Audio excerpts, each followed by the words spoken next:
In this video, I'm going to read you two pieces, one of them very short. It's called Snow, and it's about what happens in this community when there's a big snowstorm. And by the end, there's a kind of a curiosity about, on the part of one character, what is happening to this other person. And that's an important idea for me, the idea of curiosity about other people. I don't think you have to have great powers of empathy to be a writer, but I think you do have to have curiosity. So both of these pieces, Snow, which is very short and it's really a sketch or a scene, not a story, and the other piece are kind of the God's eye view, who is doing what and what are they thinking. The second piece is called Language Arts. It takes you to an eighth grade classroom where a teacher is struggling to get her class interested in the reading assignment.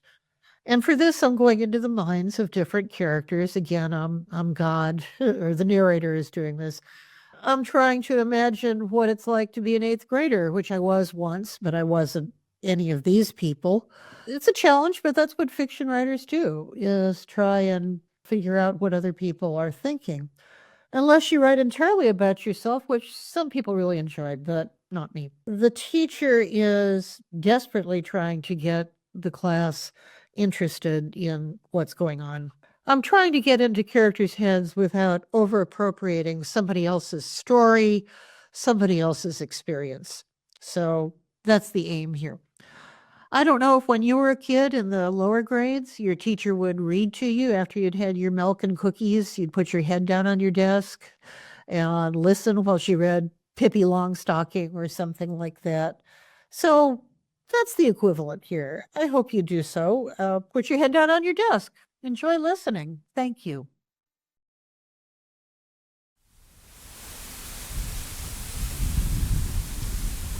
The storm is 3 days out, then 2, then 1.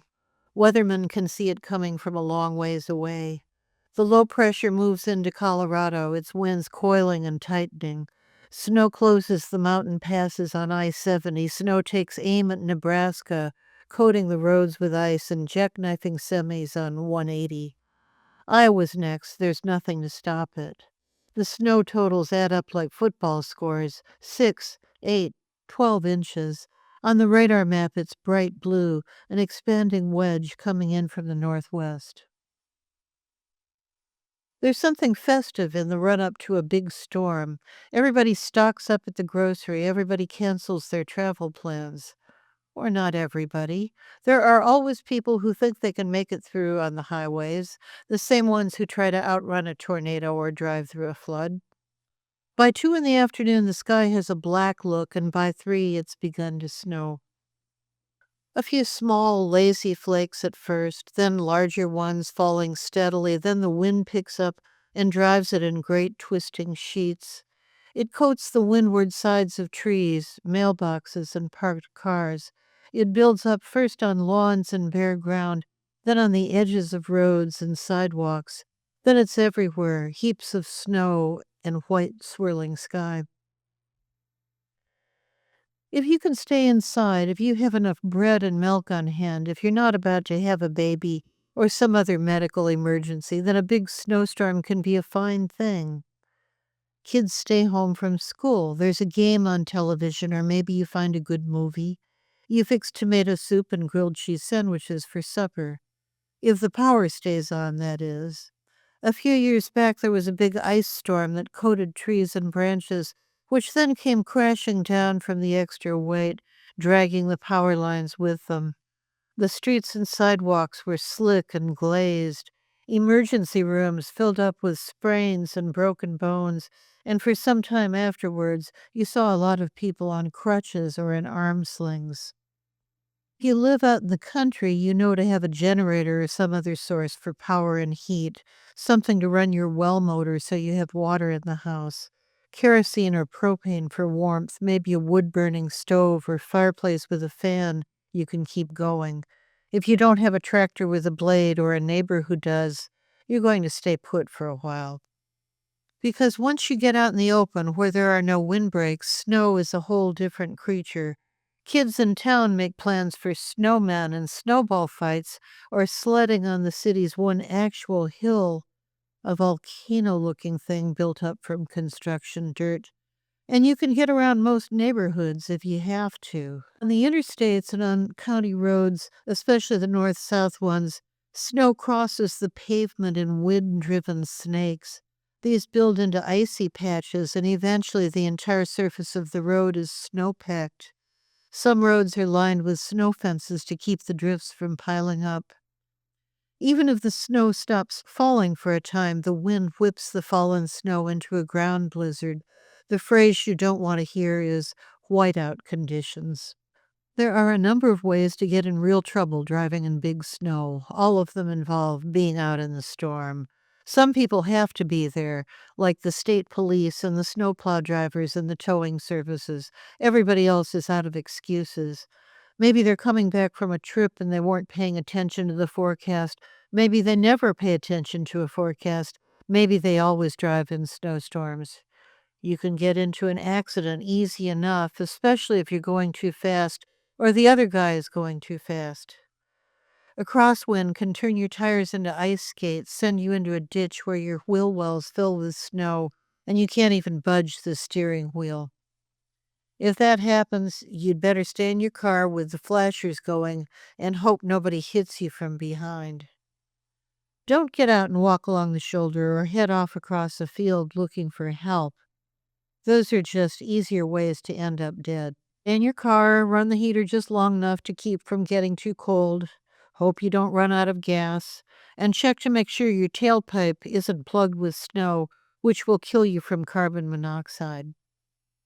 At a budget motel near the interstate, people who couldn't get any farther on the roads are sitting at the tables provided for the self-serve breakfast next to the office. They're drinking coffee and watching the weather on television. It's dark outside, and if they look out the big windows to the parking lot, there's a pink mercury vapor streetlight that shows the steady snow coming down at wind-driven angles. The manager sets out more of the chocolate chip cookies that are served at 5 o'clock and makes another pot of coffee. There's a Popeyes beyond the parking lot, and a couple of people make the trek there and come back with bags of chicken and fries, biscuits, paper napkins, sauce packets, soft drinks for everyone. It's a party of sorts with everybody happy to be inside, even if it's meant a change of plans. Steamy warmth builds up and the windows fog with condensation. Even though people are careful about knocking the snow from their shoes, even though the manager has put down rubber mats, the floor puddles. How bad is it out there? How much snow? 10 inches more? An Illinois Central freight train is picking up people stuck in their cars on Route 45. The airport's closed down. Everybody's got their own stories. One man says he barely got past a chain reaction crash on the interstate. Somebody came up in the lane next to him going too fast and hit a snowplow. No one could see far enough ahead to brake in time. He heard smash, smash, smash behind him. He was able to squeeze by on the shoulder. He doesn't say more than that, but he's pretty sure a woman in that first car, a passenger, died. He saw how hard they hit, was barely able to swerve out of the way of his own lane. Once he'd pulled ahead of the snowplow, he stopped and looked back at the wreck. The car that had hit was at an angle, and he saw the woman clearly. Her neck was bent in such a way that he thought it must be broken. Her eyes were closed, and her face was as white as anything you might compare it to, snow or maybe a blank sheet of paper. He starts to get out of his car, which he knows you shouldn't do, but just then a state trooper pulls up in the space behind him, lights flashing, and the trooper gets out and waves him on. Go on, out of the way. Already there's an ugly sound of skidding and collision from behind the wreck. He wonders who was driving, her husband, and was he hurt? And if he wasn't, and if the woman died, how would you go on from here, knowing it was your fault for driving too fast? Maybe she'd been telling him, slow down, and he'd told her to lay off, everything was fine. How would that feel for the rest of your life? It's nothing he wants to get into here, making it into another story while everybody else tries to come up with a better one. Anyway, the talk is winding down. People are tired and head for their rooms. The interstate is just visible on the other side of the berm, and a few cars pass, going by slow. In the morning, the snow has stopped, and everything looks like scenes from Dr. Zhivago, heaped in white, endless and frozen. Men get to work with shovels and snow blowers, with backhoes and plows. The highways have been cleared, and people load up their cars, anxious to be on their way. The man looks through the local paper for news of the pileup, the woman, but the paper hasn't yet caught up with all the storm news. He figures he might never know what happened. He's not from around here.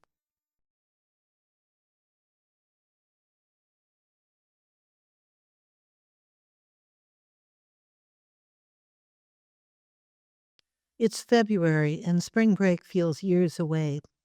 The classroom windows reduce the world to a view of parking lot and the winter-chewed grass of the football field. The most recent snow is melted, and the air is both frozen and dank, the sky cold. Mrs. Huddle's language arts class is taking up Hemingway's The Old Man and the Sea. Literature is meant to magic them away to a place of sun and rolling blue waters. The Old Man and the Sea has been placed in the district-wide curriculum so that students may rub up against an important American author, also because it contains no sexual activity or sexual themes. It checks the people in other lands box, is written in short, trouble-free sentences, and fishing is one of those things that might appeal to literature-resistant 13-year-old boys. This is the first day of the planned 4-day unit. There will be discussion, a quiz, and a 2-page paper due next week. Mrs. Huddle is casting a line out over the sleepy depths of her post-lunch classroom. She paces the blackboards, attempting to draw their eyes like an angler rippling the surface of the water. Have any of them read anything by Hemingway before? Perhaps they've heard of him. Who can tell the class a little bit about Cuba? None of them, it seems. It is possible that some number of them have not read the assignment. Mrs. Huddle has had long and dismal experience with the work ethic of 8th graders. There is no point in getting angry, and even less in allowing the students to see her angry. She decides to switch tactics, try a different bait. I think it would help us get into the mood of the book if we heard it read out loud. Let's have someone read the first few pages. The class attempts to shrink into itself. No one makes eye contact with the teacher, let alone raises a hand to volunteer. Mrs. Huddle considers her options. It only takes her a matter of seconds to decide, though in that time the class, like one's life at the moment of death, passes before her eyes. There are always the A girls: Ashley, Alyssa, Anna, Amy, Ainsley. The aspirational A's. They are diligent students for the most part, trouble-free when it comes to homework and deportment. Their greatest attribute at present may be their ability to follow instructions. They are white girls, with the exception of pretty Ashanti, whose Nigerian parents teach at the university. Like most children of immigrants, she has been raised to excel. Ashanti plays the oboe, is active in her church youth program, and has been featured in the local paper for earning a number of Girl Scout merit badges based on community service. Not yet deciding, Mrs. Huddle moves on to the J Boys, a similar but less cohesive group. Jordan, Jason, Josh, Jackson, Jude, Jermaine, Javier. They are either restless and twitchy or else sunk in boredom. They are a long way from growing up, but hormonal tides wash through them. They have intense private moments with their private parts. Their interactions with actual girls are limited to teasing and horseplay and dirty jokes. Their public enthusiasm is given instead to sports, automobiles, video games, and new cell phones. Valentine's Day is a week away, and though at all times the student's body, as it is called, hums with a current of intrigue, of whispered confidences, embarrassments, squeamish attractions, love undeclared, and sexual panic, the holiday raises the voltage.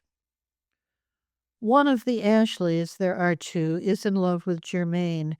Germaine is black, or rather, he is the color of the different words that Ashley repeats to herself like a charm: coffee, cocoa, chocolate cream, over and over, a kind of delirium until the words themselves have a taste to them. She loves him, and he doesn't notice her at all.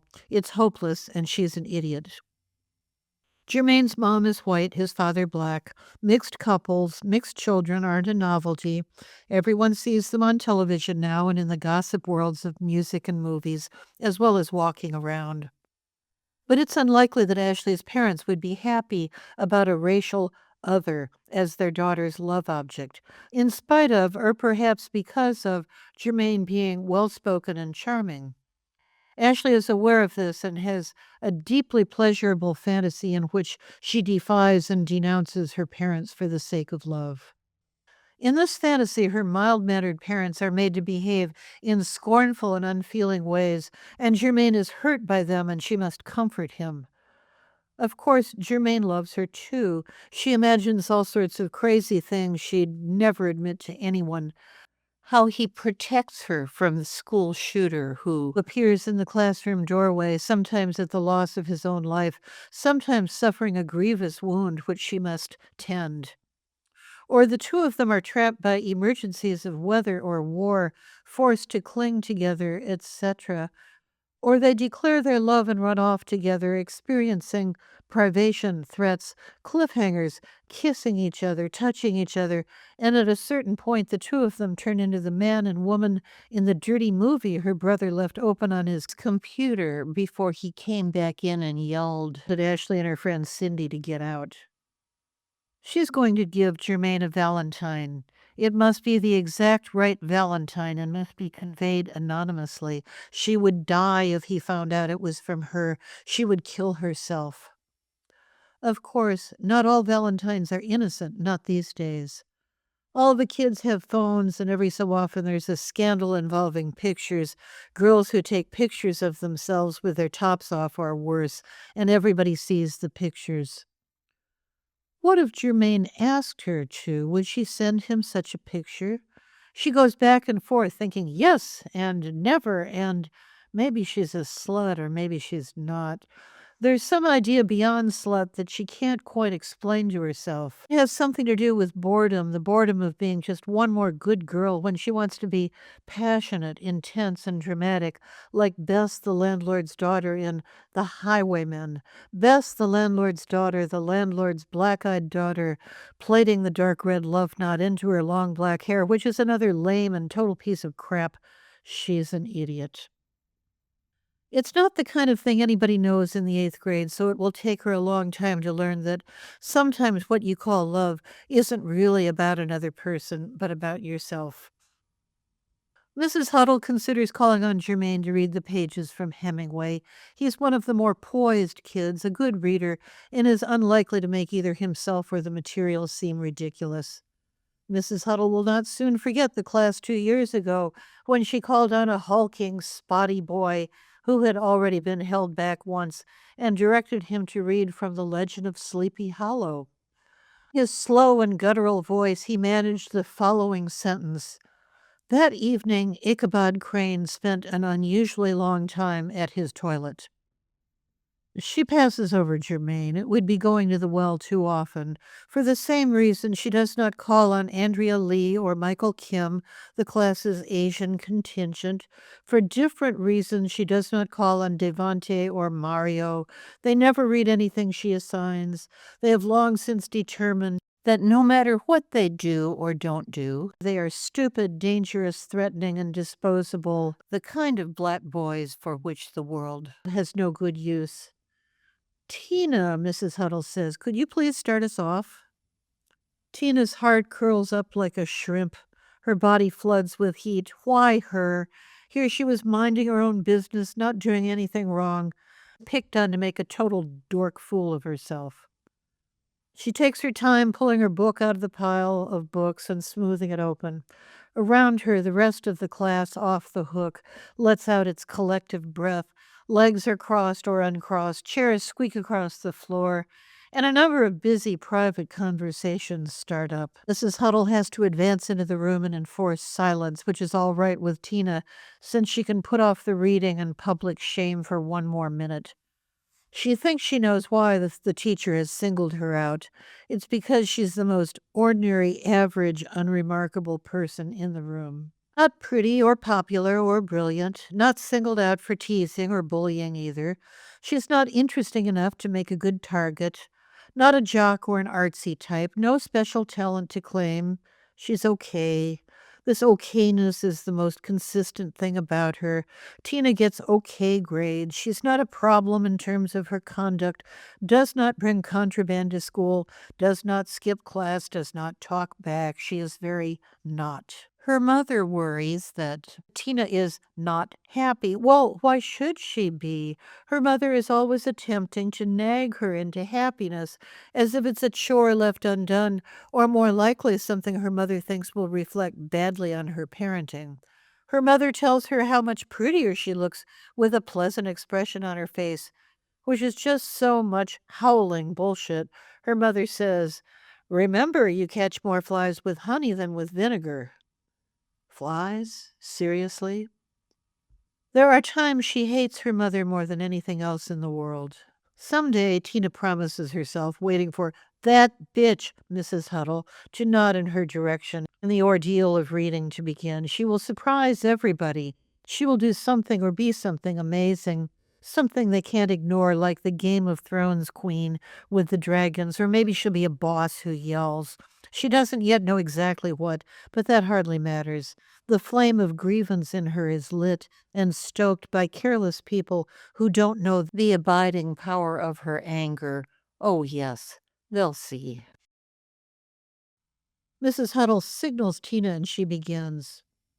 He was an old man who fished alone in a skiff on the Gulf Stream, and he had gone 84 days now without taking a fish. Once the reading starts, the class settles back into a comfortable doze. Germain is drawing rocket ships and fighter planes on the pages of a spiral notebook. He shades them to add dimension and draws lines and cloud puffs to indicate motion and propulsion. He's trying to copy the fighters from Star Wars, the latest one. He likes all the outer space movies and games, but Star Wars is the best because there's so much of it, and it's easier to imagine living there. He'd like to live in a movie or maybe on another planet. A movie would be best because the story is already written and everybody knows what they're supposed to do. Germain and his mother were like their own planet at the beginning, that is, the beginning of him. Germain's father doesn't live with them. He is in Chicago, where he has a complicated life involving other mothers and other sons. Once Germain was old enough to ask questions, his mother told him a number of things straight out. She didn't believe in making up soothing versions of difficult facts. No, she and Germain's father were not married. It had not seemed important at the time, next to the amazing, exciting fact of Germain himself. She did not know if Germain's father was married to anyone at present. She did not know if the other mothers and their children were black or white.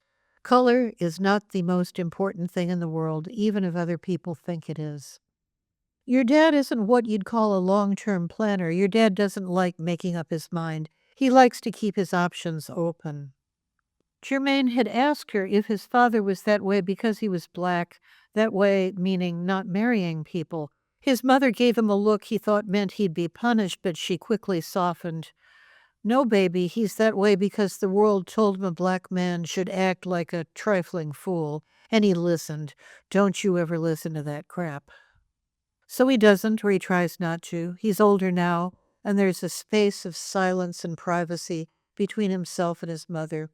He has always thought of her as beautiful, but he's begun to notice the droopy skin around her jawline and her tired hair.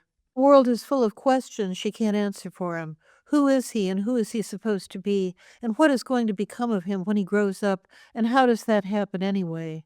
He doesn't know any of it, and so he draws page after page of the rockets and fighters, the same design over and over, but no people.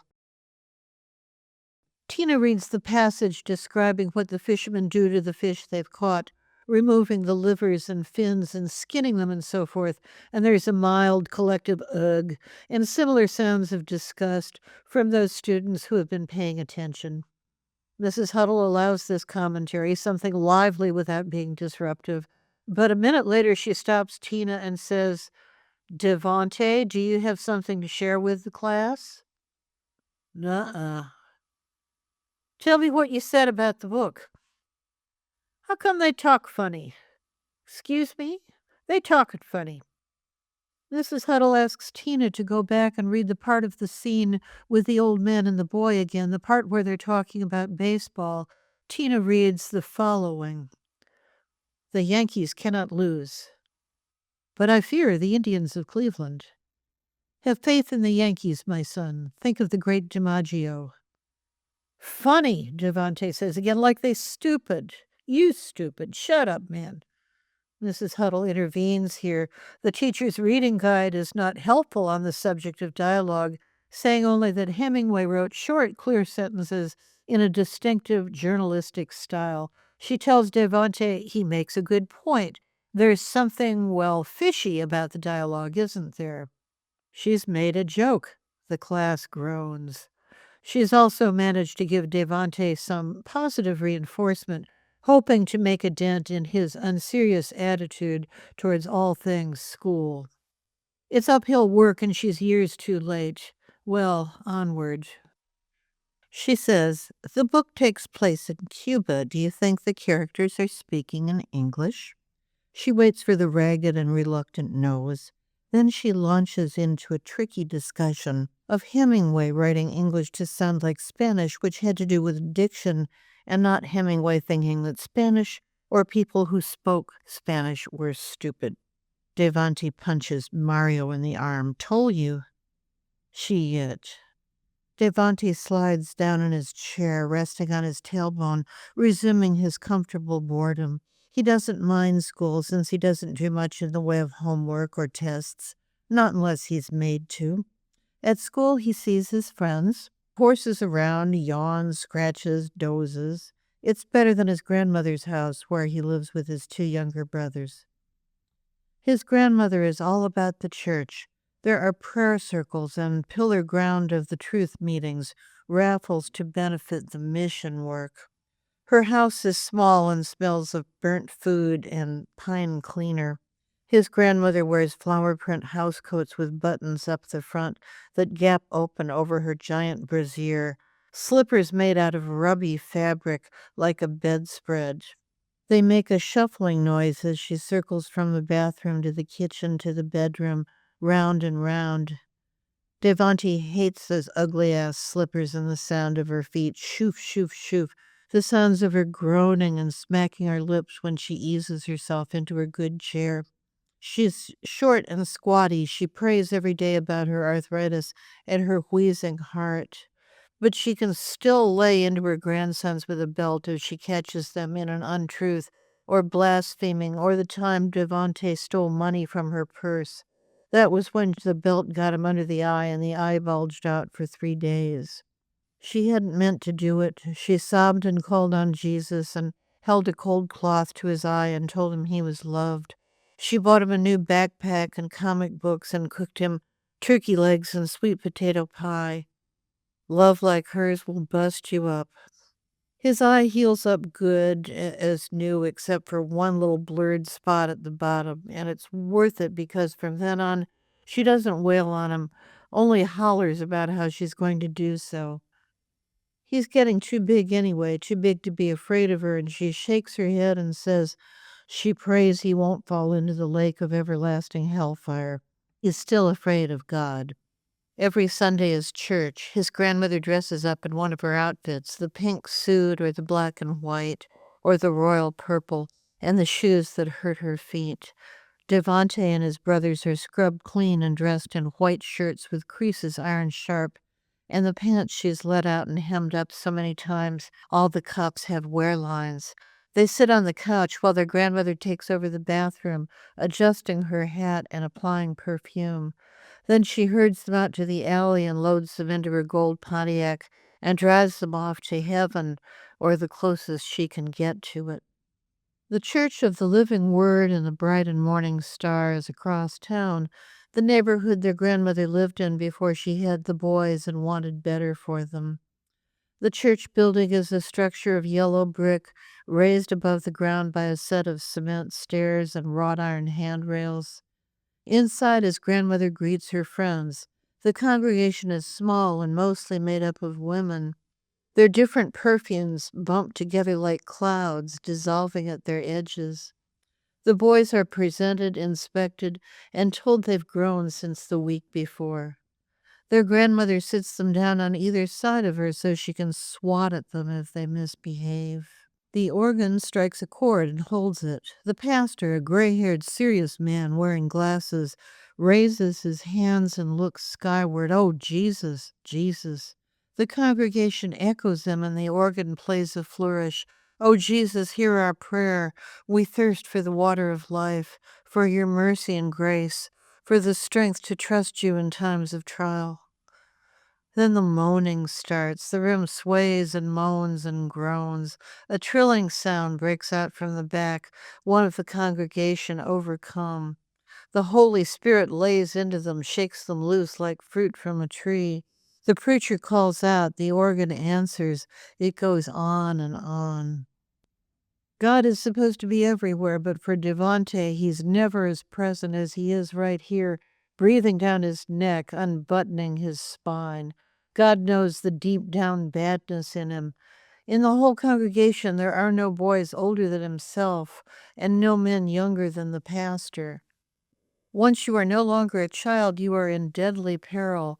Boys grow into men, and ungodliness rises in them like sap.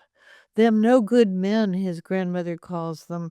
You see them everywhere in the old neighborhood, on street corners or driving around, moving slow, watching everybody, taking care of business. You don't have nothing to do with that trash, his grandmother tells him. You cross the street, you hear? But she can't lock him up in church forever. He feels the restlessness in himself, the willfulness and disobedience and low-down thoughts. The devil has his hooks in him and won't let go. He'd pray if he could. He'd moan along with the rest of them, but it's locked up tight inside him, and anybody watching him would just think he's bored and determined not to sit up straight. In The Old Man and the Sea, Santiago, the old man, goes out fishing one more time, determined to change his luck. Mrs. Huddle is attempting to impress the class with the urgency of his situation. If he doesn't catch fish, he doesn't eat. There are some hilarious suggestions that he go to McDonald's and get himself a filet of fish sandwich. Mrs. Huddle lets this pass. She calls attention to the old man's extreme poverty, the shack he lives in, the rolled-up trousers he puts under his head for a pillow. There's an undercurrent of merriment in the room that will not be dispelled. Thus, even though some number of her students are disadvantaged being another word for poor, but their poverty does not have much in common with the old man's. There are so many more things for her students to be without. I don't even like fish, says LaDonna to general agreement. It's nasty. Wouldn't eat no fish. Fish stink. What if I put you on an island, Mrs. Huddle says, with no McDonald's, no grocery, and you were hungry, and I gave you a fishing pole? What would you do then? There's a fit of giggling. Excuse me, she says. She's pretty sure somebody suggested they would use the Domino's Pizza app.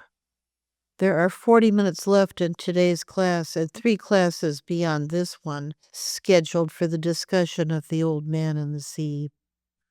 Meanwhile, Jordan is reading all the parts about the ocean again, the parts about the fish and the birds. He thinks he wants to be a marine biologist or maybe a medical researcher. The parts about the old man don't much interest him because they are about a made-up person.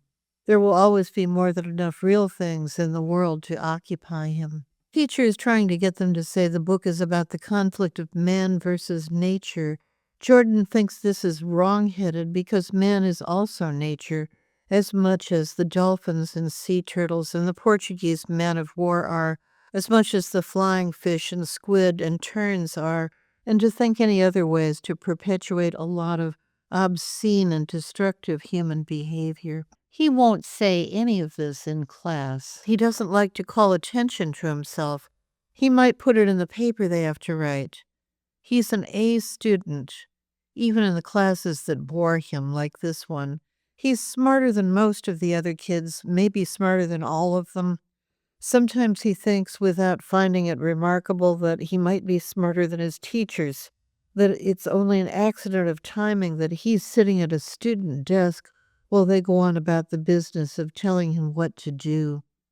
Jordan's parents sent him to math camp, language camp, and to a young scientist event at the Woodhull Institute, also taekwondo classes, because they don't want him to be bullied or to neglect his physical development. They are careful parents. They want to encourage his potential without making him feel isolated or self-conscious. His father has talks with him about doing his best and making the most of his potential, while also making sure he doesn't miss out on having fun and doesn't put too much pressure on himself. He's still a kid. He should enjoy all those kid things while he can. Jordan nods along and says he understands. It's about striking a balance. His father pats him on the back. In fact, Jordan hates being a kid. Someday he'll be grown up and he'll step into the future that's waiting for him. He'll make his own decisions and accomplish something real. He'll have a girlfriend, or more than one. He'll figure out how you start talking to girls, how you get them to do what you want. For now, all he can imagine is pressing himself up against them, squeezing and burrowing. He's plagued with sudden, inconvenient erections, which he tries to hide by wearing sweatshirts too large for him. And if anybody wants to talk about man versus nature, he can tell them it's just a big, unfunny joke.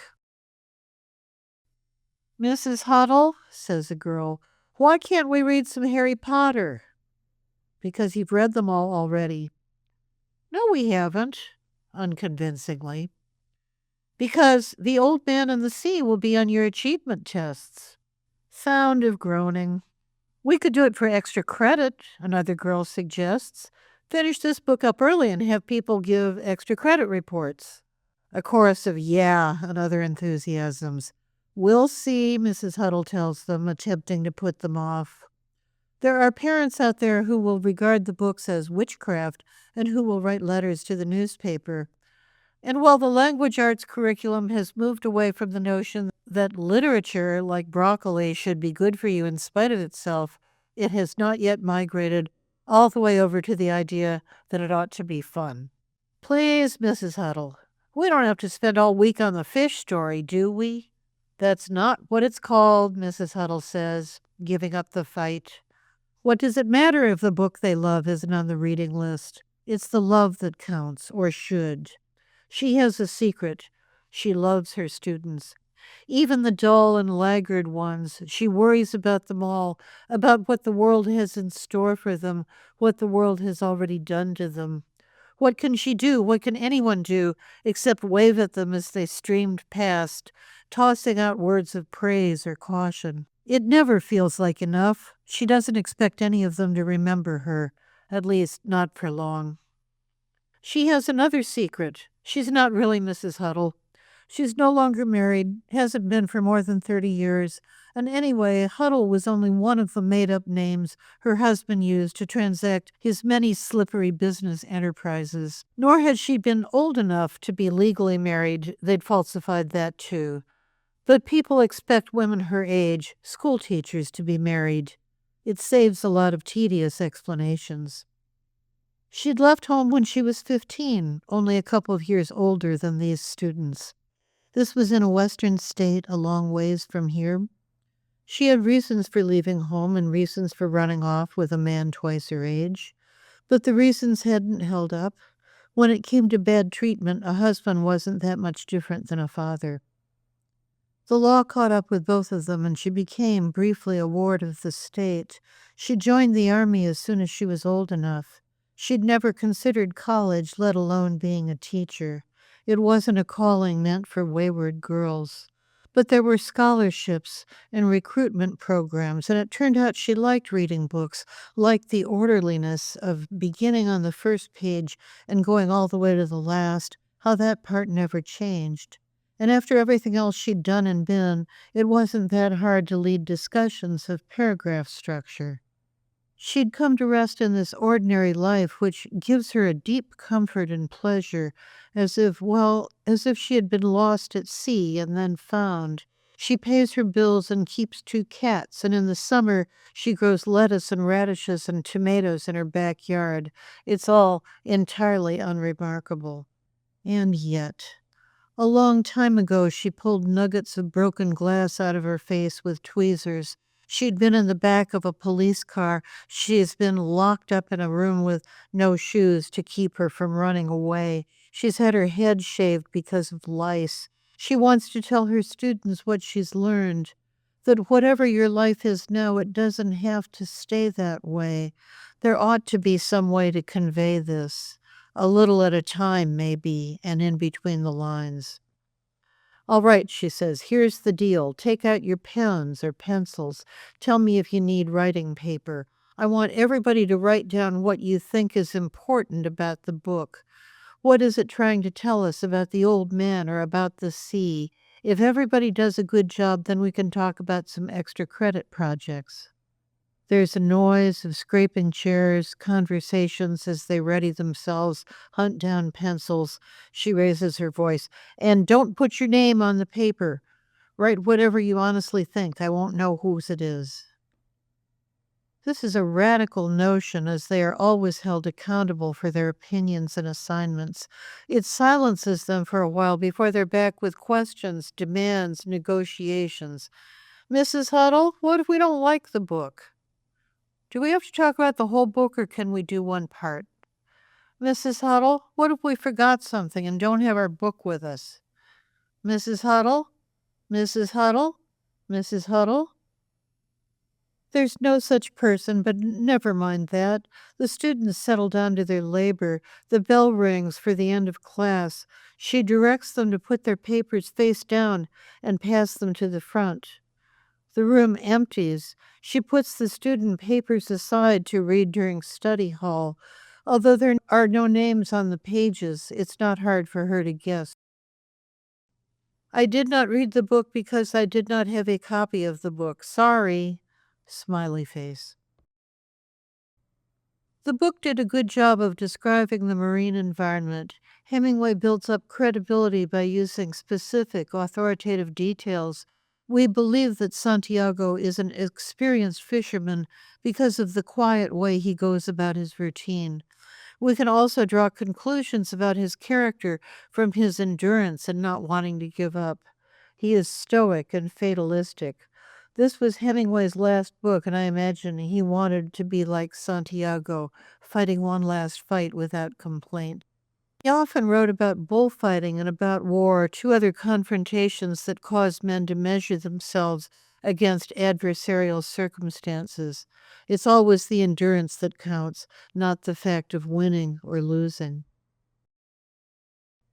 This book is about people and ways of life that are very different from ours. Most of us will never have to catch a fish so we can eat, so there is a lot to learn from that. But I didn't like it that there were no girls in it. Sometimes the old man calls the sea a woman, that's about it. And he called the jellyfish a WHORE, which is pretty bad. I guess all the women are inside somewhere scrubbing floors. Can we please read Harry Potter? It is so much better.